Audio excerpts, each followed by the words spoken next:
Welcome back to Doctors and Litigation, the L Word. This is the first episode of Season 2.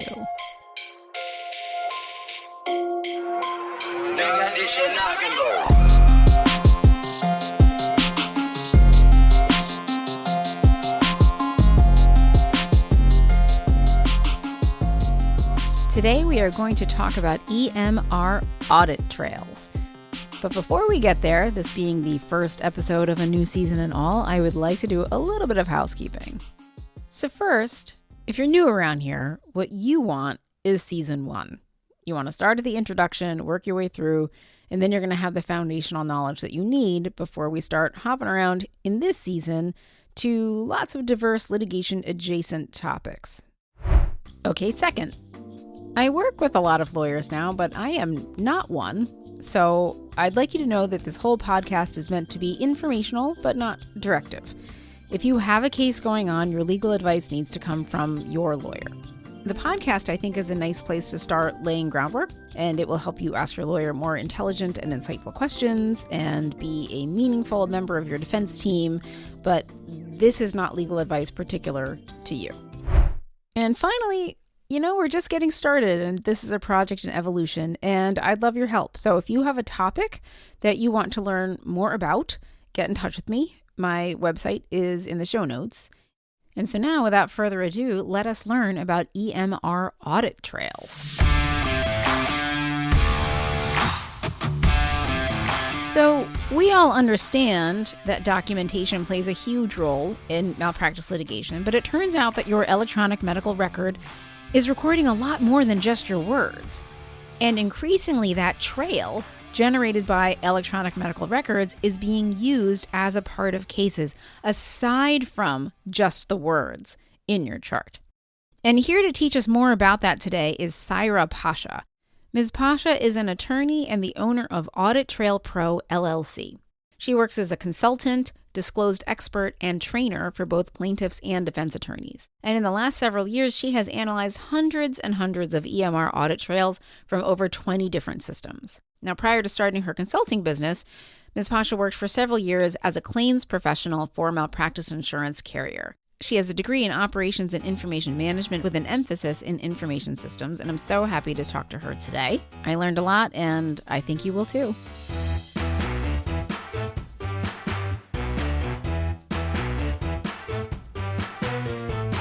Hello, Saira. Thank you so much for joining us. Hi, thanks for having me. So I don't know if, physicians are really used to the EMR and they've probably gotten some risk management principles about how to chart. And we spend a lot of time complaining about the EMR and its clunkiness and things like that. But I don't know whether physicians really think about the way that cases can be won or lost depending on EMR entries. And I often talk about a pretty famous case from 2021 of a woman in Kentucky who she had breast cancer that was found on a mammogram, but was unfortunately sent the wrong report. She was sent a report from a drop-down menu stating that her mammogram was normal when in fact it was not. And then she wound up developing breast cancer. And when I guess during discovery phase, it came out that they had tried to cover their tracks and change in the EMR, like what the patient was told. And it all came out at trial. And of course, it's horrible what happened to this woman. But what I want to focus on today is the horribleness of trying to change a record after the fact, and then probably rightly so, what it does to your case. And so how often in your experience does something, maybe not on this grand a scale, but how often do you see things like this happening? I would say more often than you would think, only because, I'm not looking at a slice of audit trails of all care. I'm looking at audit trails from specifically in medical malpractice cases. So I'm going to have a higher incidence of it. And I would say I see probably more than a dozen a year. Okay. So there's different kinds of edits that I see into the medical record. More often than not, when it comes to a physician changing the chart, they fall into two categories. It's going to be the mom and pop small clinic where the physician knows that a records request has been received. So it's not through a hospital. It's their own clinic. Maybe it's a solo practice. Maybe it's a small group, but they are aware of the request for records from a plaintiff's attorney. And at that time, they make edits to the patient's chart before sending the printed records to the patient's attorney. And I have seen both minor edits and just signatures that were late, and I've also seen, significant substantive changes to the records. And the other time I see changes to the records with physicians in a hospital setting will be after an adverse event, but typically that's going to be far less often, and it's going to be within a couple days of an event. More likely than not, a nurse is going to change things more often in a hospital setting than a physician. And I bring up the clinic setting because it's the knowledge of the records request that leads to the change of records, because what will happen is you'll have records that are, a year or two old, or in the case of a child, maybe longer. And, there's a date for that records request being sent, and the modifications occur, within a couple of days of receiving that. The temporal coincidence, the timeline kind of lines up with those edits, and it makes for bad optics. Yes. Yes. All right. So let's back up a little bit. I feel like we're almost getting ahead of ourselves because I think a lot of people don't really have a basic idea of what an audit trail is in the EMR. So tell us, what do you do? Sure, I'd be happy to explain that. I love educating physicians about what is being recorded about them. I'll give you a little bit about my background before I got into audit trails. That gives your listeners a little bit of an idea of how I got here. Yeah. So I am an attorney, and for several years I was a claims professional, first for a physician malpractice carrier and then for a hospital system. And as part of my job, I would have to investigate claims. I would be, attending meetings with experts with my insured physicians, and I'd be supporting them all the way until resolution, whether that was through trial or settlement. And so I got to develop a lot of close relationships with physicians in that capacity. Also, in that capacity, I had to produce documents in response to discovery requests, and some of those requests were for audit trails. So, what an audit trail is, it's a report that comes from the EMR system, and it includes time-stamped auditable actions that were performed by all users in a patient's chart. And what those auditable actions are defined by something called the ASTM standards, which are incorporated into federal law. But to give you a brief summary, all views, all edits, all additions, changes, deletions, printing, and searches. All of that information. Yeah, very broad. It's not like a keystroke log. So I don't get to see every single action if you didn't save it, but I get to see revision history, and I get to see how long you looked at a test result or an image before writing a note. So there's quite a bit of information you can put together about the care a patient received from the audit trail. And I think people don't realize that you can also tell where they were when they were logging in. I know of a case where a nurse said that she was at the bedside of a patient when she was documenting something. And in fact, she had logged in elsewhere in the hospital and was somewhere else doing the charting, and she was nowhere near the patient. And I think people are sort of unaware that the computer saves all that information. Right. Most audit trails, especially newer ones, will include the workstation ID. And then it just comes to asking the hospital to produce a list of where those devices were on that date at issue. And sometimes with the map of the hospital, so you can better visualize where the provider was when they were accessing the chart.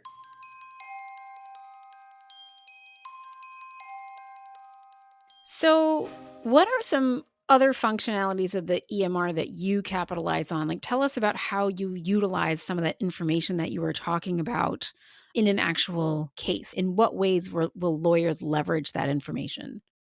Sure. So I help both plaintiff and defense attorneys. And the biggest thing is looking to see if we can construct a tighter timeline of care from the audit information. But in addition to just views and edits and deletions, et cetera, we can see clinical alerts that were triggered and what actions were taken in response to them. We can see revision history of notes. We can even see sticky notes, secure chats. If you're an Epic, then you know what I'm talking about. Oh, wait, secure chats are fair game? I think you should probably say that again because people don't think that they are. Yeah, so I think here's one. It ties into another category, but it's related to that. It's what physicians think of as what is part of the legal medical record, and that's a term that healthcare systems use. Legal medical record, meaning what will a entity produce in response to a request for records from an attorney. And while FYI flags, in-basket messages, secure chats, all those things are not usually automatically included as part of a patient's legal medical record, they are recorded and they are discoverable.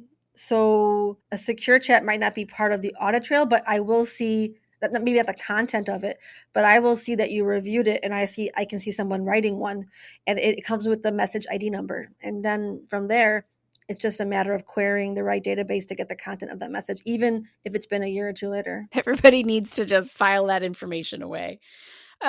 In my own trial, which was my first one was in 2011 and my second was 2018, but certainly at the 2011 one, the EMR was really in its infancy. Like when I saw the plaintiff in my case, it was back in 2006, and the nursing record was an electronic form, but the doctor chart was a handwritten template. Like my chart was handwritten. So yeah, obviously back in the day. But I got a taste at trial about how having documented times not line up the way you said they did in a deposition is a big problem. If the nursing notes say one time and you say something else happened at another time, like what can you tell us about the timestamps in the EMR and how they can really win or lose a case for defendants?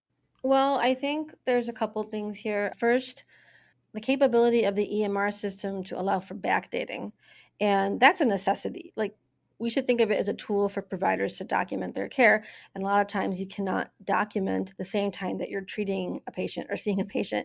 And so that's just a reality of care. But what comes into play is when one documents significantly later. And so the audit trail and the printed record should tell you when it was actually documented and when you are stating it occurred. So when you're opening up a new flow sheet entry or a new note, the system will ask you, like, when did this care take place? And that's when you can enter a backdated date and time. Like, it could be like yesterday morning, it could be like 5 hours earlier, what have you. But the system is recording when you even initiate a note. For example, I'm going to use Epic again, just because it's the most common system that I see audit trails for. But you know how you would use a navigator to start a note, right? I can see when the physician clicks on Visit Navigator to start a note and then change their mind and decide not to write a note and abandon it. So even at that level of detail, let's say an adverse event happens. They open the Visit Navigator for the note, and I can see even the components of the navigator, like, whether there are BPAs part of it, all the different sections of the navigator are included in the audit trail. Oh. So if you contemplated writing a note and you clicked on it to start it and then you changed your mind without saving anything, that action is still being, recorded by the system.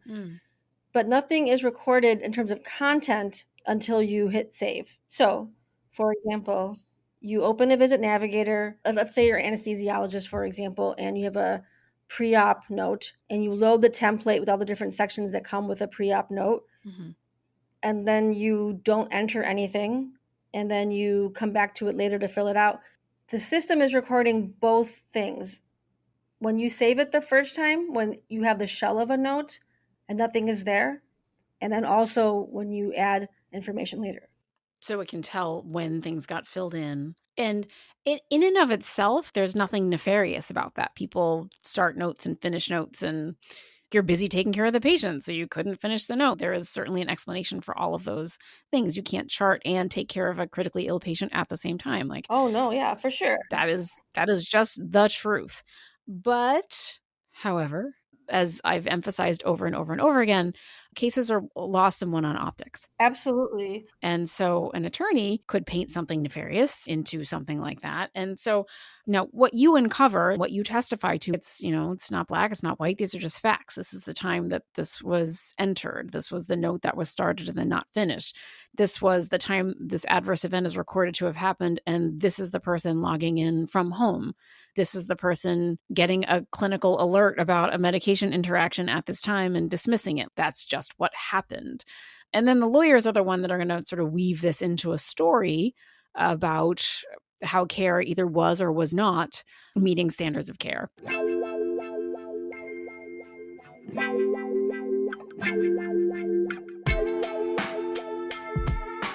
Give us an example. I think that a lot of this seems very abstract for people, but can you give us some examples of how what you uncovered altered the direction of a case? Sure. Let's talk about one I recently did that sort of helped the defense in the sense where it prevented the lawsuit from being filed. Okay. Because what the patient said happened did not match what the audit trail said. So a patient presented to the ED with certain complaints and alleged that an order for imaging was not put in.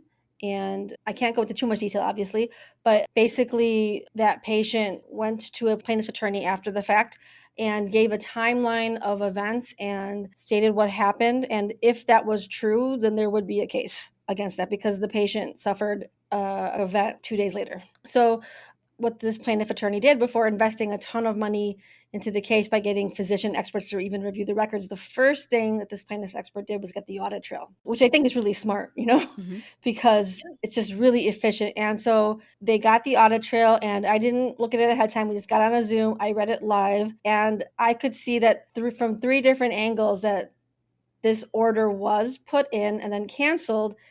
And the reason why it was canceled was contemporaneously documented. Not backdated, not after the event. It was pristine. Yeah. And so the timeline could not have happened as the patient suggested to the plaintiff's attorney, and they decided not to pursue that case. And I can't imagine any attorney picking up that case, which is great for the providers in that case. That's a really good one. Yeah, and then I could go into another example with actual litigation. Yeah. I'm trying to pick which one is a good one to pick. I'll do a little bit of both, like one that helps plaintiff and one that helps the defense, for example, just so people can see like both sides of it.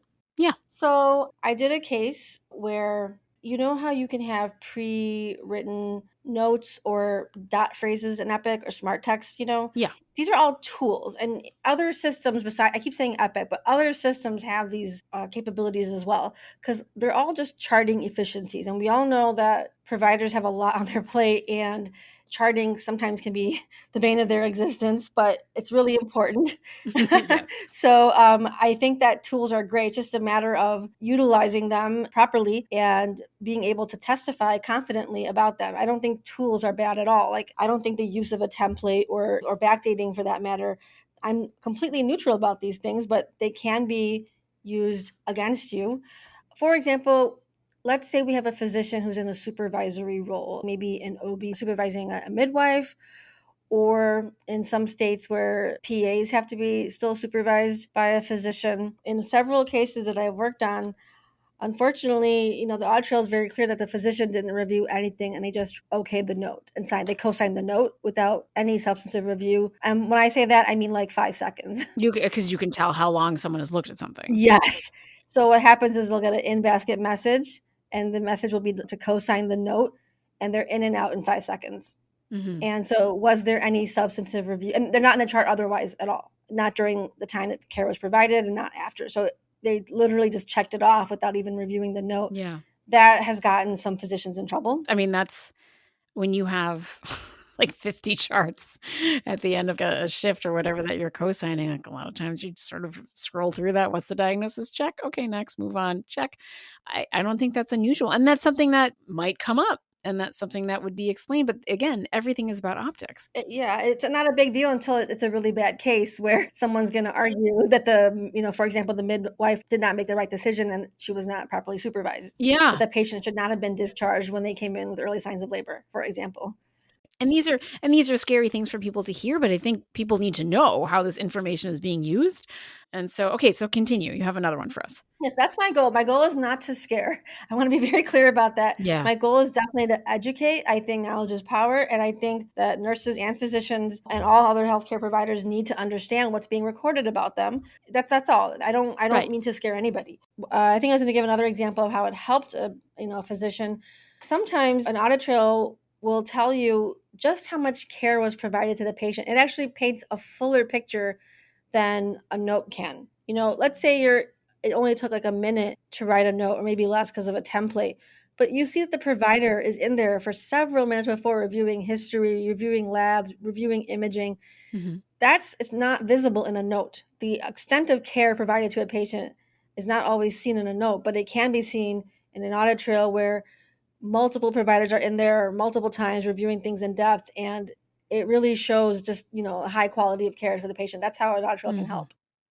I can see that. Like, you spend a lot of time reading previous notes, looking at the history, you pause, maybe you go look something up, you go back and review the medications, you spend time in there when you're trying to assess a complex patient. That makes sense. When you and I were chatting before, maybe in the vaguest of terms, you mentioned a case where there was an adverse event and you could tell that the pharmacist was in the chart in the middle of the night. And that was interesting. Yeah, it wasn't exactly that fact pattern, but something close to that. Basically, there was an event. Yeah.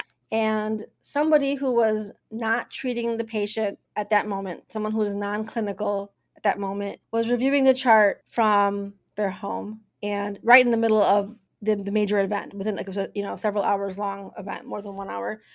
And so that intrigued me, just the fact that this person was in the chart at a very specific time and they were a non-treater.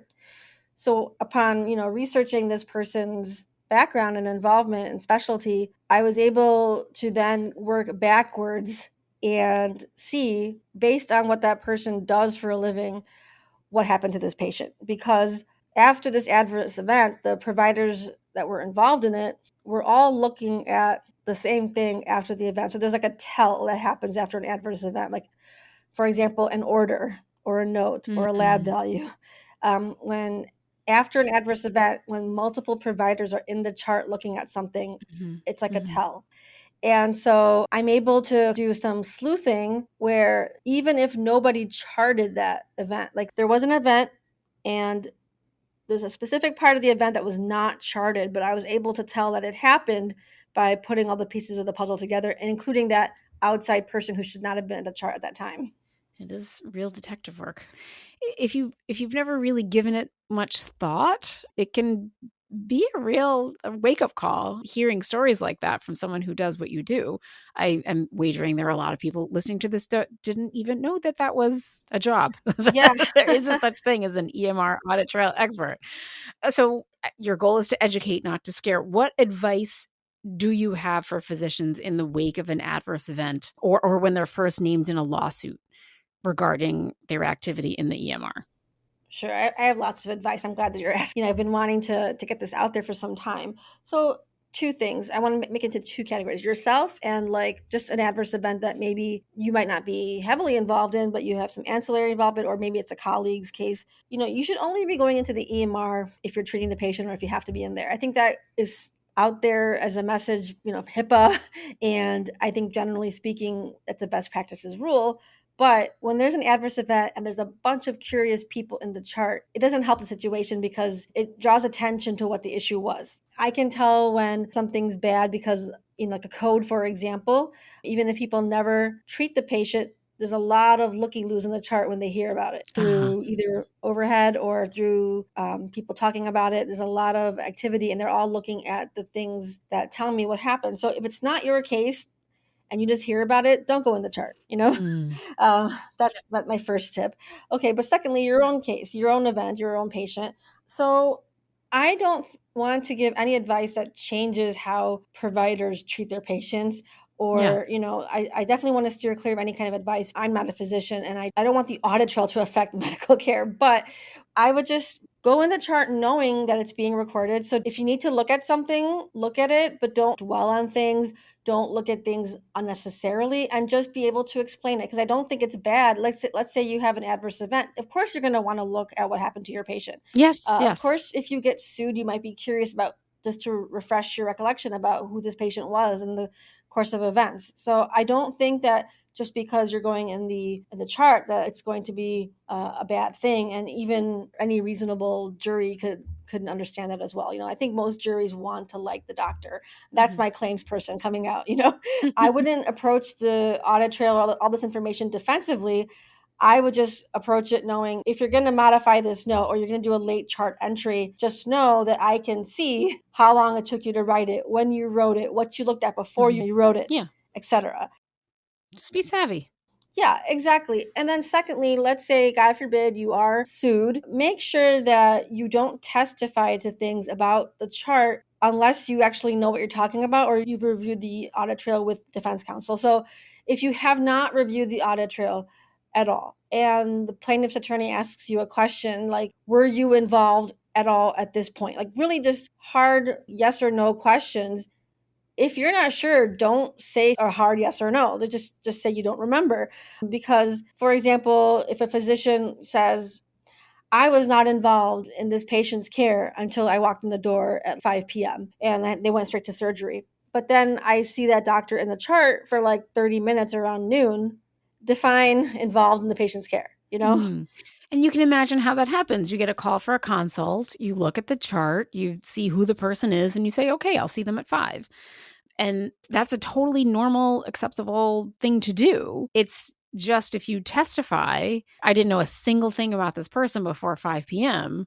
And then someone says to you, oh no, you were in their chart 5 hours before. It just makes you look bad. I mean, you can explain that after the fact. Obviously I looked when I got the consult, but I didn't match it up until I walked into the door at 5 o'clock. Again, it's all optics. Right. So if the plaintiff's attorney can make you look like a liar, they would like to do so. Right. So in this day and age, I think audit trails are basically the future of med mal litigation in terms of discovery. And increasingly in jurisdictions around the country, they're just being routinely produced. I'm in Cook County, Illinois, and audit trails have been a mandatory part of production in med mal cases for about 3 years now. Mandatory. So that's what started my business. But I work on cases nationwide, and there's never been a time where I've been involved in the case where the judge said, you know what, I'm not going to order the production of this. All I have to do is write an affidavit showing the value of the objective data, and it gets produced. This is not going anywhere. This is the future. And so if you are going to be deposed, I personally would request your defense attorney gets the audit trail just to refresh your recollection about what you did. And it might actually help you because you might remember something, or it might point to like, oh, I did look at that lab result, just because you don't want to give testimony that hurts you in an otherwise defensible case. Yes. And there are attorneys who listen to this podcast as well. And what advice do you have for them? Well, the first thing is look at the audit trail. Because the other side is looking at the audit trail. I mean, you'd be surprised. I mean, I hope this is going to be occurring less and less often, but I've testified and written expert reports many times. And I have to say the number one theme is someone's testimony is not consistent with the audit trail. And I don't think in those cases, the defense attorneys looked at the audit trail to prepare their client, right? Mm-hmm. So, right. It's about being able to know that information, explain it in a way that makes sense, right? All these things could make sense. You just don't want to be caught off guard. Exactly. That's exactly it. You just want to go in with be on the same playing field as the plaintiff's attorney who has the audit trail and has an expert. And don't be afraid of the data. Just because there's a lot of data out there, when you have a qualified expert and you have a good audit trail, I think that doctors should not be afraid of it. I think that reviewing it with your attorney before your deposition is critical. And even before that, don't let the audit trail scare you when you're providing care to a patient. I don't want audit trails to have that kind of impact where as you're doing, you're like, oh, it's recording this. I don't want people to be conscious of that necessarily, but just be aware of it. If you're going to look at a note, it's going to record it.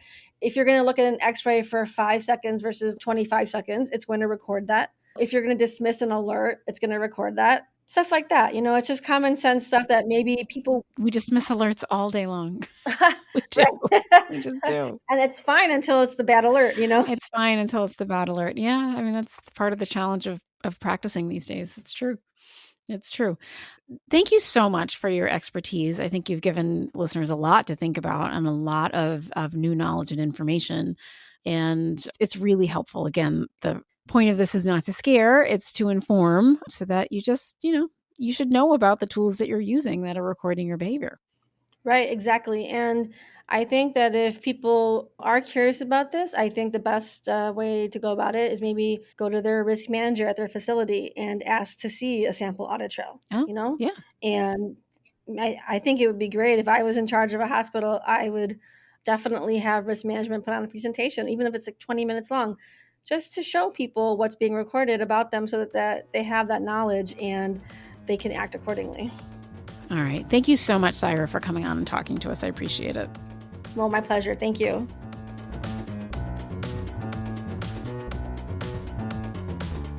Thanks for listening, everybody. See you back here next month.